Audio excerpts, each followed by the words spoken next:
And I think that the general idea I want people to take away from this is just keep looking beyond the television set. Be sure and vote June 7th for the senator of your choice.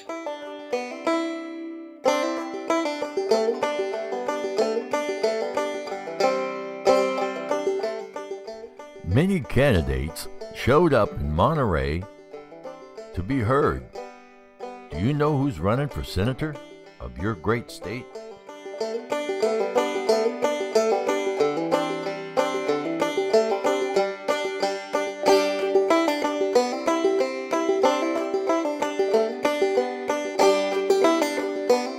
To California's immigration issue. 1 minute. I think it's impossible to answer this question in 1 minute, and I would invite you to visit my website, www.KarenRoseberryForSenate.com, where I have spent probably more time writing a policy on immigration than anything else, because I think it is so important and an issue, especially in California.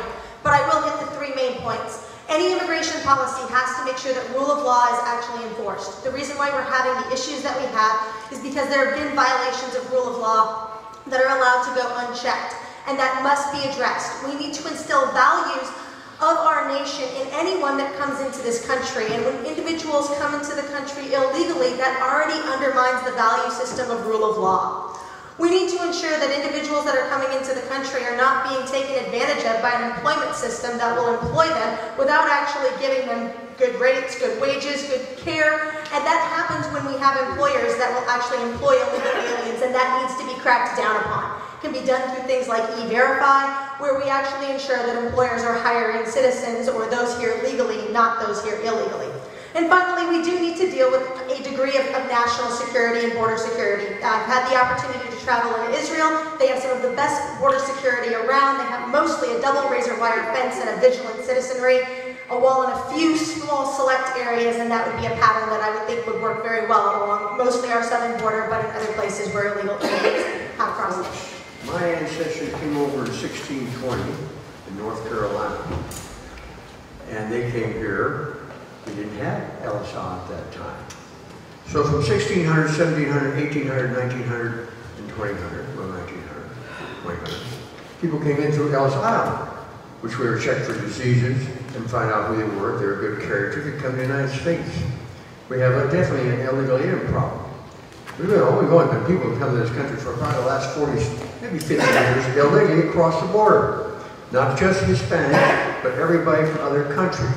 Now, those who want to come here legally, yes, I might welcome them, but our border should be closed basically right now because we have too many people in this country, taking too many jobs, and unfortunately causing a lot of criminal activity, Now, I will say this bunch of young fine folks up here, and a few older ones, they're doing a real good job getting the message out. I like that. Of course, I happen to be lawsusenate2016.com. Or then when you go to my website, lawsusenate2016.com, you're going to see an old guy on there. That's me. Now, please go to my history from Iowa to Texas to a thing called Los Gatos and back down to LA and all that. Go over to my history. You'll find exactly what I stand for. But on the illegal and the immigration problem right now, we must stop everything until we actually can see who's coming in this country. And by the way, they can all go home to their country where they came from, make those countries good and righteous again. And for my Hispanic families, I have some Hispanics in my family. So, from the top of Canada to the tip of South America, that's the promised land too, not just Israel, folks. Immigration worked for many years until it became a political football by those who I consider enemies of our nation, who have now warped it to allow illegal aliens to come in, and essentially tilted the scales because they want voters for their party, and for many other nefarious reasons, to overthrow the demographics of our nation. And so this is a disservice to the people who are coming in, especially Mexican fellows in their nation, because essentially they're going to be a colony of us forever unless we actually return to the original immigration laws, which gave positive benefits to both nations. So we have to stop this illegal immigration. I concur that we have to totally stop immigration right now in order to get a greater handle on the problem. And we have to not give amnesty, because when we give amnesty, if we do so this time, it's already been done before in different terms. And so if we do it again this time, it's only a matter of time until we have to do the same thing again. We're going to be discussing that so many people have crossed our border illegally and we'll be doing the same thing. We have to finally solve the problem. Immigration. I am an immigrant myself. I started out as a German citizen. I'm happy to be here and I came through the system legally. And that's what we need to do, is we need to enforce the laws that were put out there in the first place. And until you get the government to enforce the laws as written, you're not going to fix anything. Once you do that, then you can start dealing with the issues. Therefore, we prefer to see more open voters and for the focus to be on who's here and why. We have the technology today to put a head count on everyone who comes into this country, get their name, some background information, know why they're here, how long they intend to stay, whether they want to become a citizen or just a worker, whether they intend to go back to their country at the end of a given time. If we start doing that carefully and faithfully, we would solve the problem of immigration. Immigration made this country great. I have ancestors that settled in Virginia in the 1600s, others that came later from Germany and Ireland and England. And that's what made our country great. We don't want to turn away those people who are coming here to work and make lives for themselves. We want them to come and become productive in our country and help their country. This is a great issue. And I'm a libertarian, so let me just put it this way. No human being is illegal. All right? Let me repeat that. No human being is illegal. You're not illegal. You're not illegal. I'm not illegal. What am I, super special? I was born here. Okay, that's great. But we need security at the border. But we can't treat this like us against them, they're bad people. That's just wrong. All you're doing is fueling the fire of racism in people's hearts. And it's just wrong. All you're doing is getting people upset. The border needs protection. There's no question we need to check people when they come and go. But once they're here, if they're not committing crimes, what are you worried about? Really? And people say jobs. Trust me, it's not the immigrants that are taking the jobs away, okay? It's the government that's ruining the jobs. It's not the immigrants, okay? And if somebody comes here from a country that we're bombing them, and they're like, I gotta get out of here, where do I go? I was just in Italy. You should go there. The immigrants are coming in flocks because the bombs are hitting their land. I talked to them. They're not bad people. They're just trying to get to a better place in their lives.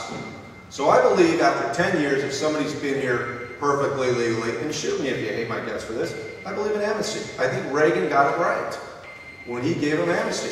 We don't have a ton of people crossing the border now like crazy like we used to. Why? Because there's no jobs here. We've destroyed them all. But it ain't them destroying the jobs. It's our government getting in the way of letting the small businessmen grow and create jobs. California, our economy is based on a lot of people coming in from across the border. And they're not bad people. And we've got to quit thinking of people as illegal.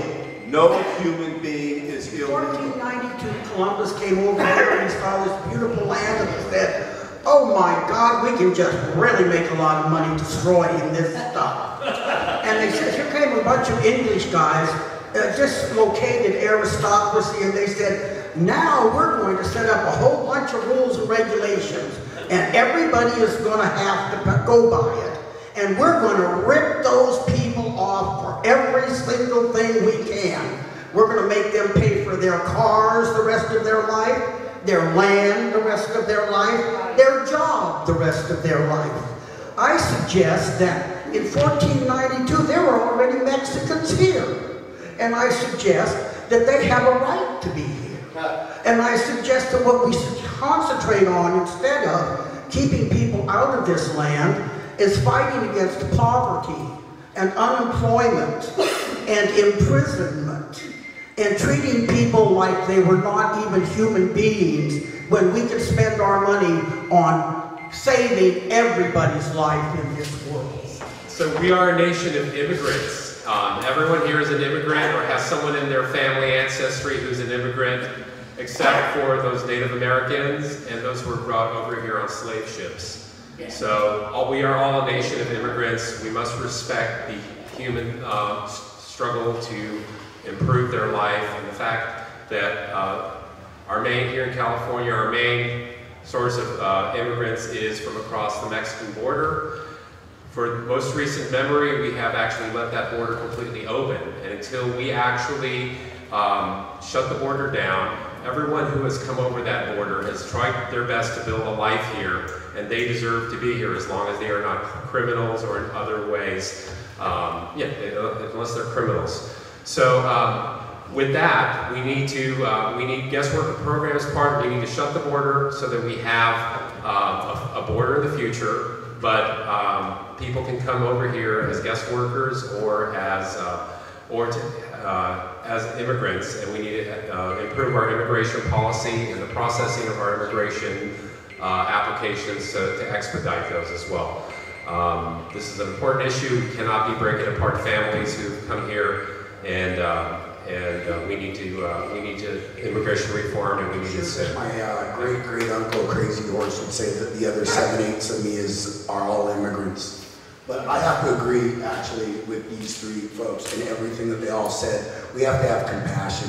We have to give an opportunity for people that are here to continue to live here and have a path towards citizenship.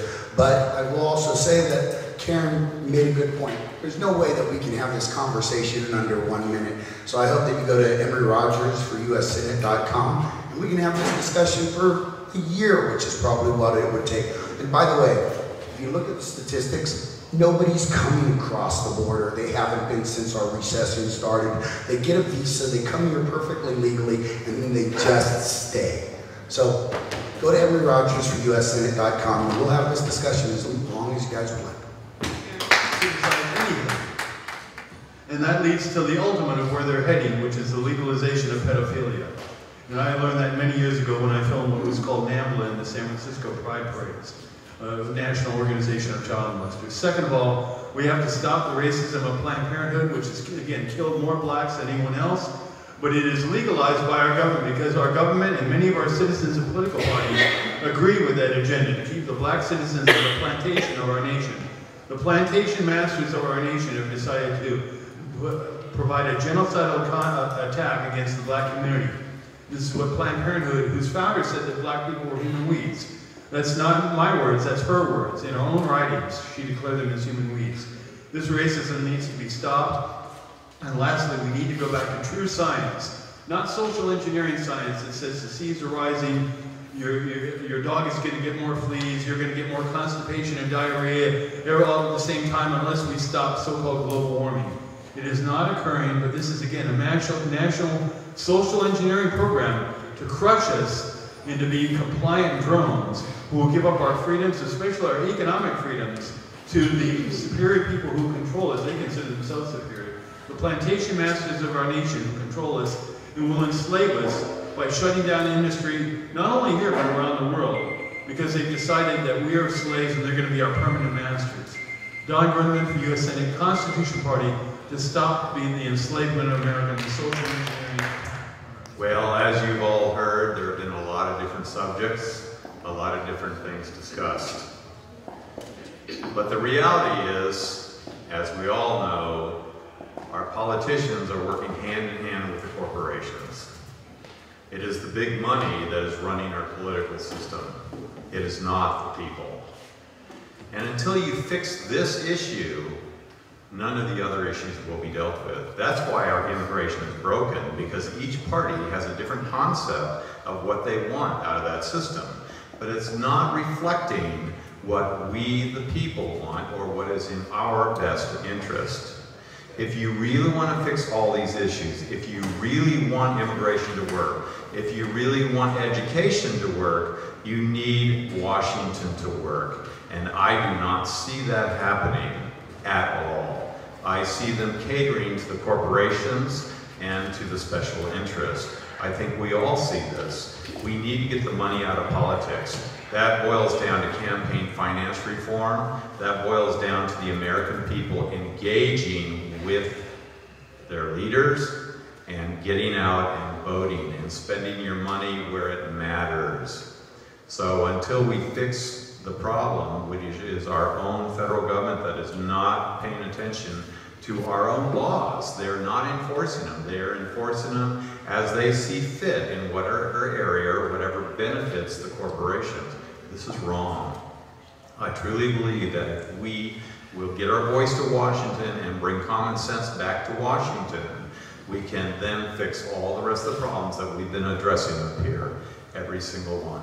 I'm Clive Gray, I'm running for the U.S. Senate, and I need your help and support to get this done. Thank you very much. I'm Gail Lightfoot, I'm running for the U.S. Senate. This is not my first time, but it's been the most interesting time. It's been the most interesting time because we have an open Senate seat, we have 34 candidates, we have a media that has anointed 5 of them as being the most well-funded or with the most party backing. We have an opportunity. In my county, there are 50,000 Democrats, 60,000 Republicans, and 30,000 declined to stay truly independent voters who could vote for any one of the other political parties if they wish. When those voters rise up and ignore what the money puts in front of them, money is controlling politics today, yes. Corporations are controlling politicians today, yes. The only way to stop that is to become an informed voter, vote for someone who agrees with you, make politics an issue that people can talk about. Find the middle road between you and your friends on whatever side of the fences they are, and let's bring America back to its people. That's what's needed. Become an informed voter, study the candidates, make sure that if there's another open race for U.S. Senate, we come together and put some candidates up there that can actually go to Washington and make these changes that are so desperately needed and have been needed in this country for my lifetime. It's a sad thing to say that your lifetime, you have seen your country go from great to worse. And that's what I've seen when I look at my lifetime in this nation. So I'm Gail Lightfoot, I'm running for U.S. Senate, and I hope that everyone who hears this message and sees these videos looks at all these candidates very carefully, and we find a way to send new voices Once towards again, thank you to everybody, especially James for helping out with this event, all the guys who came out today to film it, to the newscast, who's interviewed a lot of the candidates and is, you know, getting it out to the people. So thank you, and thank you to all the candidates. You guys are really incredible. You open up your mind. So many issues. I have never seen so many issues taken from so many different angles, and there was so much brilliance in your answers today. There really was, and it was a very enlightening discussion today, and I'm so grateful that you guys made it up here. And Monterey, what a great place. Monterey is, there's something spiritual about it. This is really the first time I've been able to spend a little time here, and I might just spend a little more. I might even stay an extra day, I don't care. This is a great place, so I just want to say that to everybody. Thank you guys for everybody for coming out. I think it's clear that the answers are everywhere. They're just not the answers that we're getting from the career politicians that we continue to elect. Is just keep looking beyond the television set. Because the television set is there to tell you, this is who you're going to get, this is who you're going to get. Oh, and by the way, did I mention, this is who you're going to get. And here's your 5 potatoes, and here's the big potato, and we're just warming you up, but the big potato's coming. Ta-da! Did you know the big potato is going to be your big potato for Senate? Yeah, of course you did. Because these people are blocked out from the process. And that is part of the problem right there. So I don't know what's going to happen to me in the next few years. And I don't care if the crowds are big or small. I hope we can all just open up our checkbooks. And if they try this again in 2018 with the governor's race and another big Senate race, I hope we can just pull together and have a debate in Southern Cal and a debate in Northern Cal. Because the people need to hear what these guys have to say, not what the television has to say. Every time I get in a discussion with my dad, it changes based on what was on Meet the Press. Did you hear Trump? What do you think of Ryan now? What do you think he could be in the room? Dad, quit watching that damn television set and dig a little deeper. I mean, you're the one who hands me Machiavelli and here's the Prince. You're the one who hands me Dulles, his life and career. You're the one who hands me all this stuff. and then I got to retrain my dad. But my dad's coming around. He understands what a libertarian is, and that's a huge leap. And I know these guys have brilliant, brilliant ideas. There's so much more to government and politics, and these guys are your real voices. These are the real voices of America. These are the people who represent the entire spectrum of politics. These people represent the little guy, the religious guy, the rich guy, the conservative guy, the liberal guy, the open-minded guy. And the one thing I noticed today was we probably agreed on almost 80% of everything. And that's the kind of government we need. Thank you so much for the bottom line.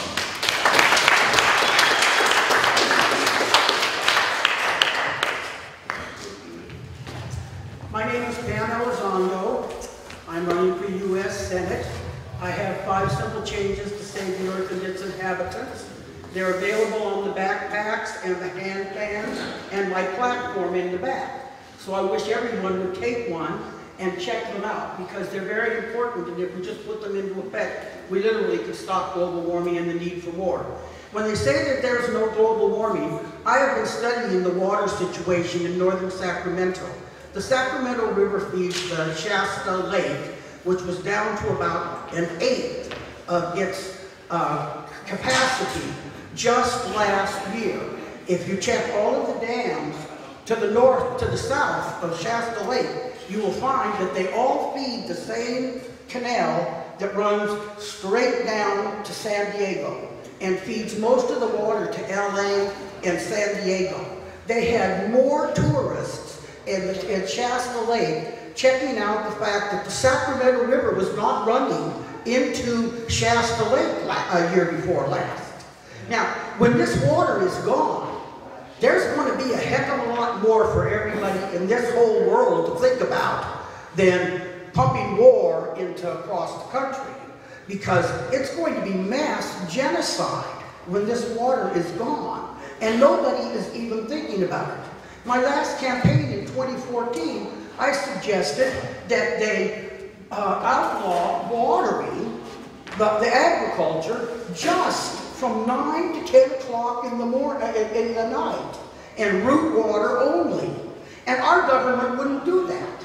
But Governor Brown passed a bill, AB 109, appropriating $3.5 billion to put people into prison, or to build more prisons, and to build maximum security pods for our jails, because they get to hold all of these non-violent offenders for 3 years instead of just 1 year. If we close down our judicial system, and we close down the jails and the prisons that we have going on here, and we put people to work, we will be creating tax-paying consumers, and we will be doing something good for our people. And the rich people can put them to work and make billions and billions of dollars off of their resources. I tell you, it doesn't make much sense for these people who are ruling us to say that they can charge us for DMV, they can charge us for taxes, they can charge us for fires here in California, $150 a home, when the federal government doesn't want to pay for them anymore, and they let the fires burn out in national forests. They let them clear cut in national forests. We can't grow marijuana in national forests. We can't grow marijuana anywhere and provide water, clean air, food, and water, houses, and business. This political forum was made possible by the all-party system.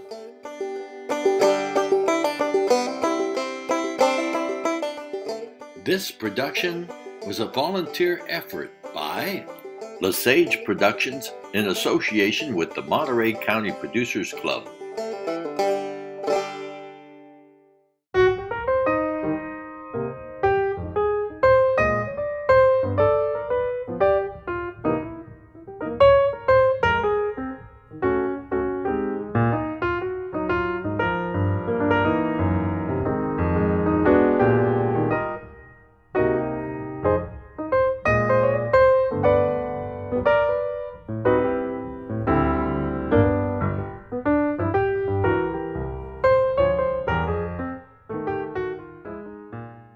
Supporter too. So I will be at the Monterey rally Tuesday, and I'm looking forward to it. Bernie Sanders.